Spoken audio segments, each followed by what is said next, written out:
What is going on, guys? My hair is insane right now. We need a haircut before RLCSX, but the season is starting next week, so I figured let's dive back in to the rules and start talking about a few of the other things going on. We talked about how the format works with the splits, with the Swiss system to start, and all of that. Now let's talk about points, let's talk about tiebreakers, and let's talk about the new roster rule. So we'll go over that stuff. I'll be talking about the grid soon. There'll be more announcements coming about the grid, so when that happens, then after I can talk about it. But for now, let's just talk about what's in the rules right now at RocketLeagueEsports.com/rules. You can go check these out as well for your own benefit. But today, I am recording this 9 o'clock on Sunday, July 26th. Means we're 1 week away, not even like 5 days away at this point, from starting the first regional, which I believe is North America. I have to make sure that's correct, but I'm pretty sure it's North America. But let's talk about the point structure first. I helped Sonics build this out. Let's talk about why the points are the way they are, if that makes sense. So let's start with split 1. We don't know points yet for split 2 and split 3. It just says more information at a later date. So you guys, if you want to come up with your own point systems for split 2 and split 3, throw it in the comments below. We'll take a look. But for now, because of this Swiss system, there is a certain amount of places for each of these spots, and we'll go through that. So we start pretty basic, where like all the numbers are even. They'll all be based on zeros at the end, except when you win, and we'll talk about that in a bit. But you go 10, 20, 30. It's very similar to like if you played Mario Kart, right? It's like a 1 point difference. The later on down the line you are, then it creeps up to 2 points and 3 points finally for the finals. Obviously, this is a little bit more escalated throughout, but we start basically in weekend 1. Like all the differences in points are just a 10-point difference. Then you jump up to a 20-point difference if you make it to weekend 2 for the Swiss system, so top 16. So there you go, 50, 70, and then finally I bumped it up a bit more to a 30-point difference if you just barely miss out on the playoffs. If you make it to the playoffs, that's where the big jumps happen. Move up 50 points to 150, and then it's just 50 points each way until first place with 100 points extra. So you get 50 for 5th, you get 50 extra for making the semis, another 50 for 2nd, and then finally first you get 351. Now the reason why I wanted 351 is because I think it's really cool to, when you look at a leaderboard and you see everyone, they all have zeros at the end of their points except for that one team. You're like, why do they have that one extra point? Well, that's an easy way to see how many times they've won a regional tournament, or a major. Now, of course, by the end of the whole entire season, there might be teams that actually surpass 10 points that way. And if that happens, that's another milestone of all right, now they're back over the hump. We'll see if that happens. Obviously, there's a total of, I'm trying to think, 9 split regional tournaments. And then you got the 3 majors on top of that, so times 2 points there. So 15 points total extra for that stuff. But basically, this will be the first tiebreaker without actually having this as a tiebreaker of your regional wins will matter because you will always be that 1 point ahead or those 2 points ahead of the next team if you win a major. So that's what you want. You want the crooked number at the end because that means you won something. So I think that's a fun way to do it. And obviously we get a big escalation there at first for taking the entire tournament away. It's pretty general, and obviously points, when you do it this way, you can have a lot of ties. And I don't think that's necessarily a bad thing. I think it's maybe a mistake to arbitrarily switch up the points every single round to make them different. When at the end of the day, how important is it if you came in tied for 17th and tied for 29th and the other team came in tied for 23rd both times? Why should one team be better than the other? And I think if you had a different point system, that would probably happen. But I actually don't mind ties, and we'll get into what we do for tiebreakers right now. So tiebreakers. So I made these up for Psionics, and these are based on Major League Baseball is what I basically used as a reference point. Now, for your Europeans out there, basically in Major League Baseball, when there's ties, when it's for a spot that's not crucial, like the best record for baseball, when it's 2 division leaders going at it, they don't play any tiebreaker games. They decide it based on head-to-head or whatever. But say it's a tie for an actual playoff spot or for a divisional berth, because that's a later round, then you play a tiebreaker, one game to decide who moves on. Now, obviously, in Rocket League, one game is basically a best of 5, so that's where we're going with that. So what we have in here right now is basically if you tie for a major or a world championship qualification spot, then you play a best of 5 to determine. That's only if it's the last spot. So if two teams tie, like however many spots, like for the world championship, for OC maybe, which is not maybe the case here because this is for NA in Europe, but say OC ties for number 2 and number 3. They would play one best of 5 to see who wins it. If 2 or more teams are tied, then you just make a bracket out of it and you give the buys to the teams based on the other tiebreakers. So that's what we'll get into now. So basically, you never have to worry about like, all right, 3 teams are tied. Do we have to do a round robin? What happens if all 3 teams tied? So instead, you would go down to the tiebreakers for when you base it on like, all right, if number 1 and 2 are tied, who's number 1? They would get the bye in the playoff situation, and then the other 2 teams would battle it out. They would play one best of 5. Whoever wins plays the other team. Now, of course, it matters how many teams are in this tiebreaker, how many spots are open for it. So say 3 teams tie for the last 2 spots. Whoever has the best tiebreakers is going to automatically qualify for one of those spots because they would have had a bye in that bracket stage and they would have made it to the finals anyway. While the other 2 teams would then play one best of 5 to play it out. So that's basically what we have. Very similar to Major League Baseball. Then when we go down to the actual tiebreakers that happen when we go to seeds for majors, it would just go the team with better head-to-head match winning percentage during the current split. If that is tied, you go to game differential. It's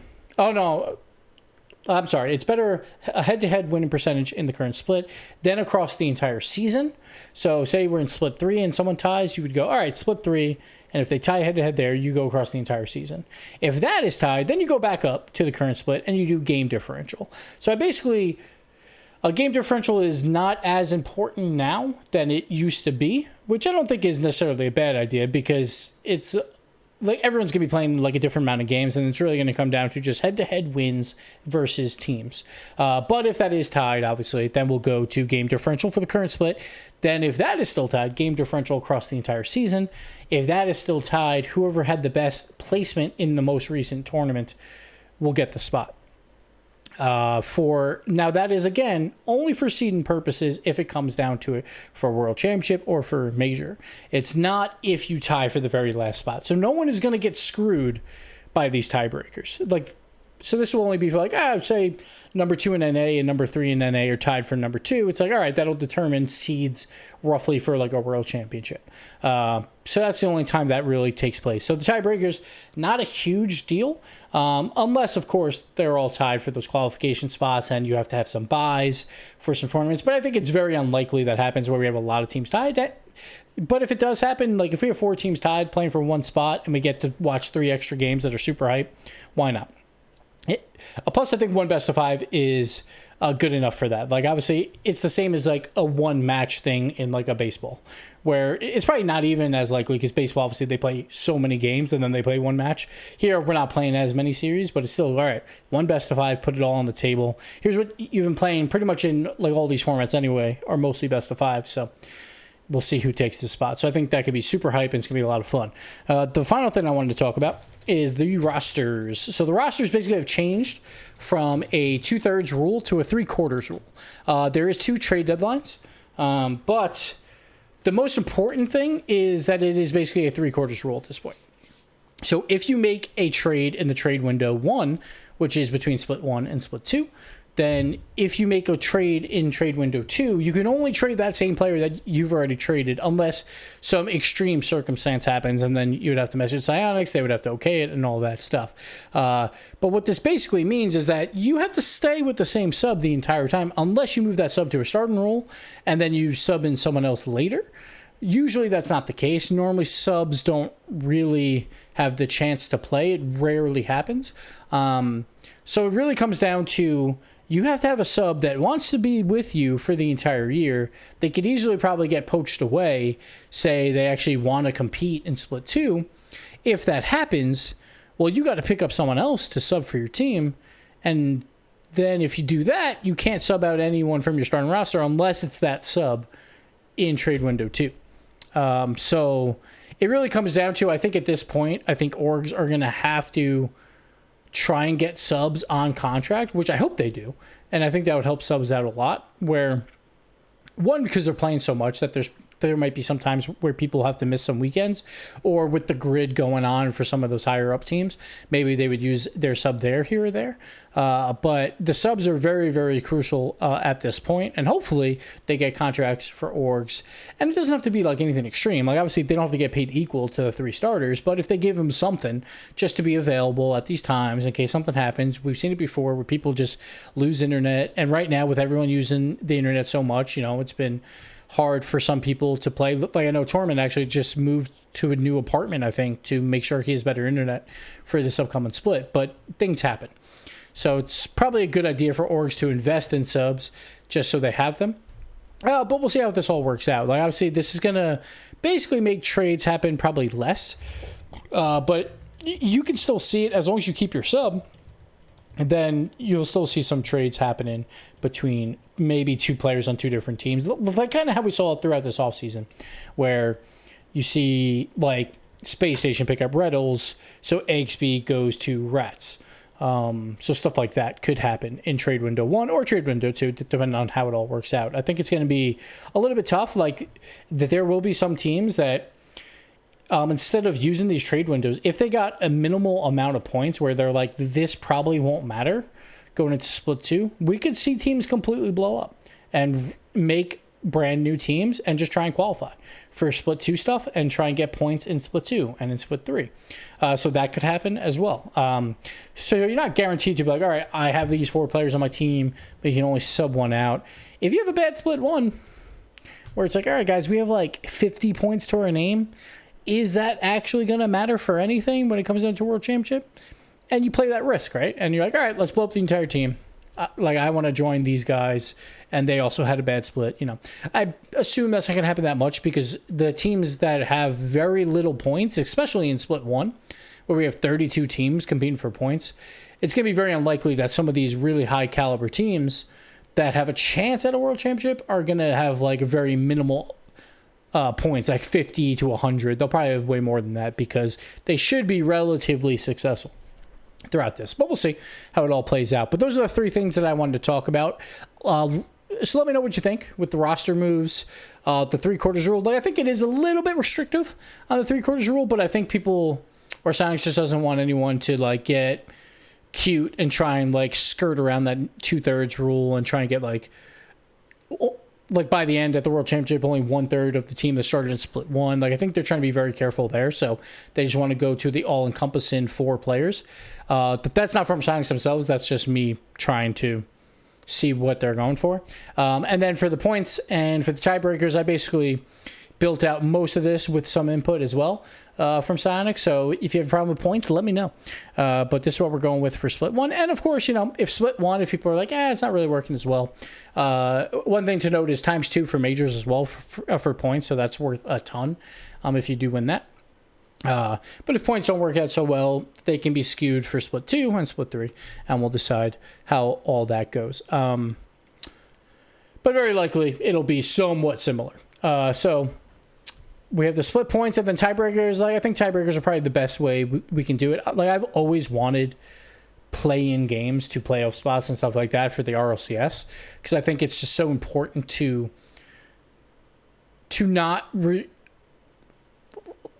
like solve a career or like make a career completely explode based on a tiebreaker, right? Like one team going down to promotion tournament, I think the other one has a chance at the World Championship based on 1 game differential. Instead, I would love to just see him play it out, So we'll get that here, and I really hope we see some hype games when it comes down to major time or to a World Championship time. How hype will that be if the last spot is on the line between 2 teams after everything that went through? Now, how likely is that? Probably not likely, because, again, we're playing 12 tournaments before we get to a World Championship. It could happen for a major, for sure, because there's only 3 tournaments, and then it's a major. So we'll see how it all goes, but that's what I want to talk about today. I hope you guys enjoyed it, and we'll see you soon. We'll talk about Roster Mania very, very soon. I'm building out some sheets. There's one more Astro tournament happening Monday night that I want to input to the off-season results before I show you guys what the craziness that happened throughout the roster mania offseason for NA, and then we'll also do Europe as well later on in the week. So that's what we'll do before RLCSX begins. But thank you guys for watching. We'll see you next time. Bye-bye.